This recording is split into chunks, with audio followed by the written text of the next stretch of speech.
जो वाज़ेह पैगाम नजर आ रहा है वो ये है कि मुल्की सियासत जो है वो मुल्की मईशत को मुकम्मल तबाही की तरफ धकेल रही है। बैंक के इंटरबैंक में डॉलर बुलंद तरीन सतह पर पहुंच गया। इंटरबैंक में डॉलर की कीमत में 3 रुपए 48 पैसे इजाफा हुआ है। इंटरबैंक में डॉलर 239 रुपए 50 पैसे पर ट्रेड हो रहा है। ओपन मार्केट की बात की जाए तो ओपन मार्केट में डॉलर की कीमत में 3 रुपए 50 पैसे इजाफा हुआ। ओपन मार्केट में डॉलर 242 रुपए में फरोख्त हो रहा है। आपने अपने ही इब्तिदाइया में एक बात बताई कि दोस्त ममालिकों को अब इनको जो है, ये वो दोस्त ममालिक हैं जो पाकिस्तान को हमेशा ब्लैंक चेक दे के रखते थे कि जब जरूरत पड़ी, चाहे 99 हो, चाहे 2008 हो, चाहे 18 हो, और वो वापसी भी नहीं मांगते थे, चीजें तकाजा भी नहीं करते थे। अब वो कह रहे हैं कि भाई आप कोई चीज या तो कोई चीज गिरवी रख के जाए, या जो है या तो जो चीज गिरवी रखे जाए, या जो है आप हमें जो है भेज दें। की गुलामों की हुकूमत ने पाकिस्तान को 3.5 माह के अंदर उजाड़ डाला है। 3.5 महीनों के अंदर पाकिस्तान के साथ जो हशर नशर किया गया, तारीख में इससे पहले कभी पाकिस्तान के साथ इतना बुरा सलूक कभी नहीं किया गया। कि तेल खरीदने के पैसे हमारे बैंकों के पास खत्म होते चले जा रहे हैं, डॉलर्स उनके पास नहीं है। किसी ने ये बात नहीं की कि 60 अद्वियात ऐसी हैं जिनका वो जो हम बाहर से एक्टिव फार्मास्यूटिकल इंग्रेडिएंट मंगवाते हैं उसकी एलसीज नहीं खुल रही, उसके डॉलर्स खत्म हो गए। किसी ने ये बात नहीं की कि कारें बनाने वाले जो प्लांट्स हैं वो आहिस्ता आहिस्ता जो है वो बंद होते चले जा रहे हैं। तो उनके खिलाफ करता है तो वो गलत है, और दोनों तरफ से ये होता है। और मईशत किसी की तरजीह नहीं, दोनों में से किसी की तरजीह मईशत नहीं। खुदाया श्रीलंका से कोई सबक ही सीख लें। देखिए, 2 असबाब जो श्रीलंका से बड़े वाज़ेह तौर पर सामने आते हैं, वो पहला ये है कि कई सालों की माली बदइंतज़ामी, ग्रोस फाइनेंशियल मिसमैनेजमेंट, और ऑन टॉप ऑफ दैट सियासी अफरा तफरी। इन दोनों चीजों ने पैदा किया है Sri Lanka was the result of this. कई सालों की माली बदइंतज़ामी और सियासी अफरा तफरी। अब यही चीज आपको पाकिस्तान में नजर आने लगी है।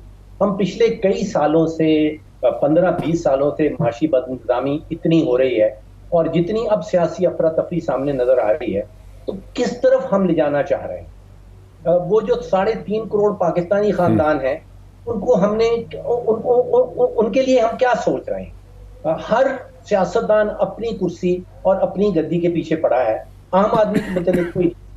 पहली बात तो ये है कि आप ये कहते हो ना कि हमने स्टेबिलिटी के लिए आए हैं और इकोनॉमिक कंडीशंस को ठीक करने आए हैं। जो इनका नारा था महंगाई मुकाओ मार्च लेकर ये आए थे। आते साथ ही अगर आपने वाकई महंगाई ख़त्म करनी होती, मुल्क को आगे लेकर जाना होता, तो लोग शायद आपके साथ खड़े होते।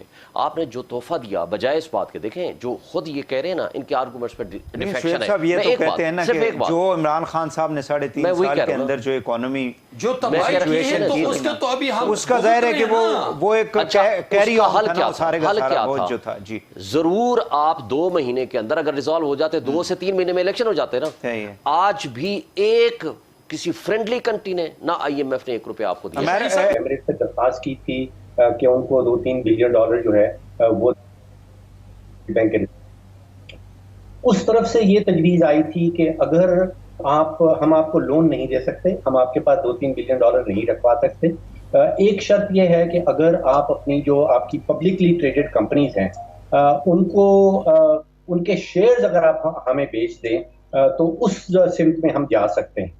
और ये तजुर्बा एक बहुत बड़ा वेल्थ फंड है अबू धाबी का, जो कहलाता है अबू धाबी इन्वेस्टमेंट अथॉरिटी। उसने इजिप्ट में यही काम किया था। इजिप्ट वाले भी UAE के पास गए थे और उनसे दरख्वास्त की थी कि उनको कुछ डॉलर्स दिए जाएं। वहाँ पे भी अबू धाबी इन्वेस्टमेंट अथॉरिटी ने यही तजवीज़ दी थी कि आप अपनी कुछ कंपनियां जो हैं उसके असासे हमें बेच दें और उसके इव्ज़ हम आपको डॉलर्स दे देंगे। तो मुझे लग रहा है कि ये उसी किस्म की कोई तजवीज़ जो है उसके ऊपर अमल किया जा रहा है।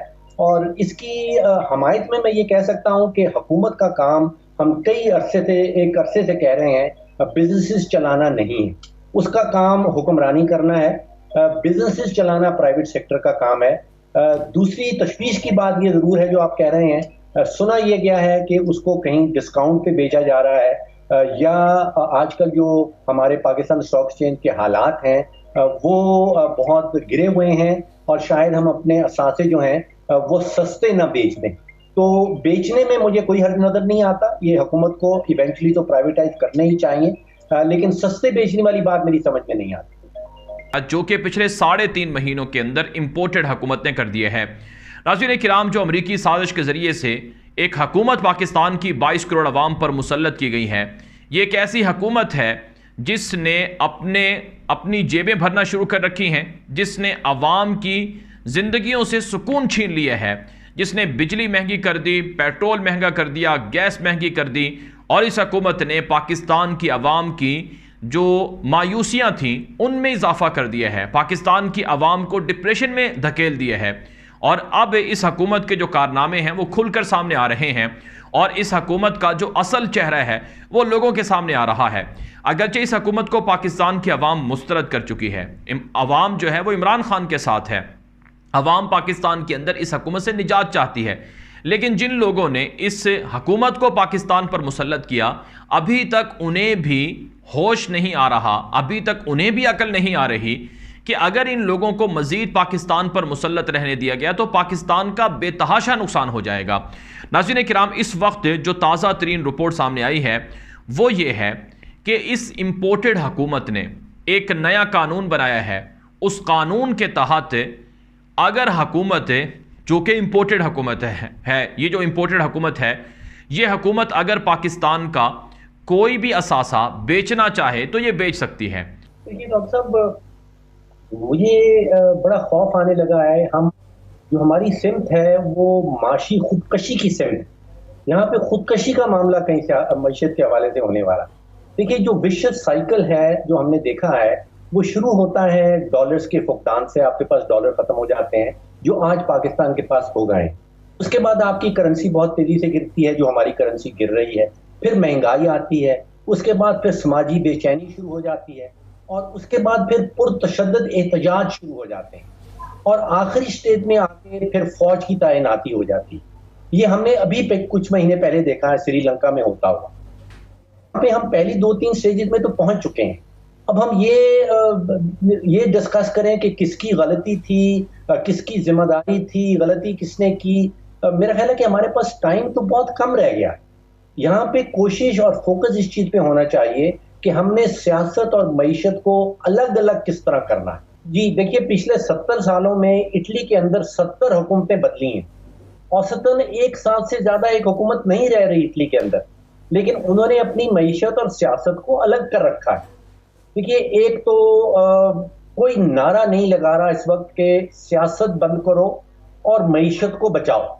जो असल नारा लगना है, जिनके मुफादात है 3.5 करोड़ पाकिस्तानी खानदान के। तो यहाँ पे सियासत के नतीजे में जो कुछ हो रहा है, मेरा मशवरा यह है कि एक तो इकोनॉमिक इमरजेंसी काउंसिल बनाने की जरूरत है, और दूसरा ये इकोनॉमिक इमरजेंसी काउंसिल जो है इसकी पॉलिसीज चलती रहें और सियासतदान अपनी सियासत खेलते रहें। जिस तरह जापान में होता है, जिस तरह इटली में होता है, वहां पे हुकूमतें आती जाती रहती हैं, वजीर आजम उलटते रहते हैं, वो अपने वोट ऑफ कॉन्फिडेंस हारते रहते हैं, लेकिन मईशत जो है वो माशी पॉलिसी एक ही रहती है और वो चलती रहती है। कई महीनों से कह रहे हैं कि अभी IMF होगी, अभी IMF होगी, ये सच नहीं बोलते, ये आके झूठ बोलते हैं।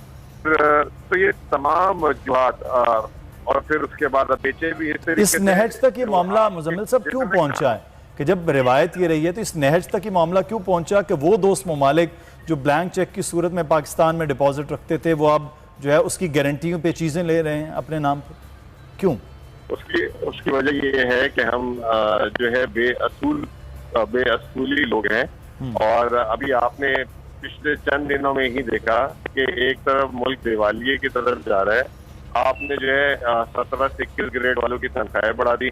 पंजाब में इलेक्शन जीतने तो आपने मुफ्त बिजली बिल का ऐलान कर दिया है, ठीक है ना। तो आपको वो रकम देते हैं कि कोई आपको रकम देता है कि अगर आप फंस जाए किसी नेचुरल डिजास्टर की वजह, जैसे यूजुअली मुल्कों की इमदाद की जाती है कि मुल्क में कहर आ जाए, जलजले आ जाए, सैलाब आ जाए, घर का किचन चला, आपके घर का किचन चलाने का तो वो देते हैं। और दूसरा फिर आप किचन चलाने के लिए पैसे भी मांग रहे हो और फिर आप उसमें कहेंगे जी मेरे को मुर्गन गजाएं दें, उसमें आप मुझे जो है झींगा खिलाएं, उसमें मुझे जो है मटन का गोश्त खिलाएं, ठीक है ना। तो फिर तो कोई आपको कहेगा कि भाई मेरे भी टैक्स पेयर की मनी है, मैं आपको ऐसे उठा के नहीं दे सकता कि आपने इलेक्शन जीतना है मुंह उठा के। तो ये तमाम चीजें जो है आज पाकिस्तान को इस नहज पर पहुंच गई हैं। यहाँ पे आपने देखा होगा कि हमारी मिलिट्री लीडरशिप के भी पिछले दिनों में इन ममालिक में। जी हाँ।